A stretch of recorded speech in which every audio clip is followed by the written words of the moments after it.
Een van die redes waarom ek aan bepeinsing begin aandag gee het, met ander woorde, of soos hulle ook noem, kontemplasie, was na aanleiding van 'n opmerking wat iemand oor 'n goeie vriendin gemaak het, en baie groot liefde en waardering hierdie persoon beskryf het as 'n diep kind van die Here. Dit het by my die vraag laat ontstaan, na aanleiding waarvan sou 'n mens dit sê? Hoekom beskou iemand anders as 'n diep kind van die Here? Met ander woorde, 'n bietjie anders as die ander kinders van die Here. Hoe weet ons dat iemand 'n diep kind van die Here is? Of verder gesê, kan 'n mens dit eintlik sê?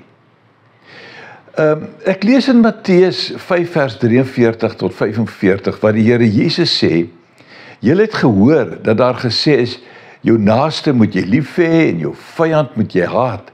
Maar ek sê vir julle, julle moet julle vyande lief hê en julle moet bid vir die wat julle vervolg, sodat julle kinders kan wees van julle Vader in die hemel. As jy dan 'n diep kind van die Here is jy dalk nou iemand wat hierdie gedeelte, hierdie uitspraak van die Here Jesus ken en dit doen, wat bid vir vyande en vir die wat vir jou vervolg goed is, en so dan 'n kind van die Here is, en miskien selfs dan 'n diep kind van die Here. Ek lees ook in Johannes 3 vers 10, hieraan is dit duidelik wie kinders van God en wie kinders van die duiwel is.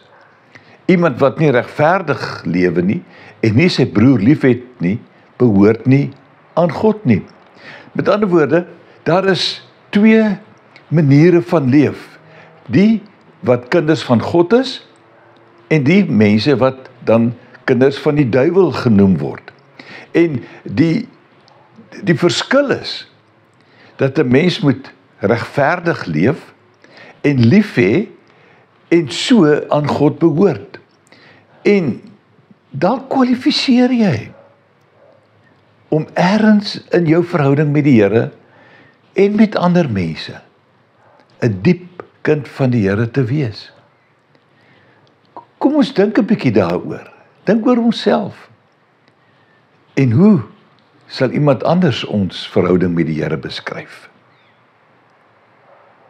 Loop mooi.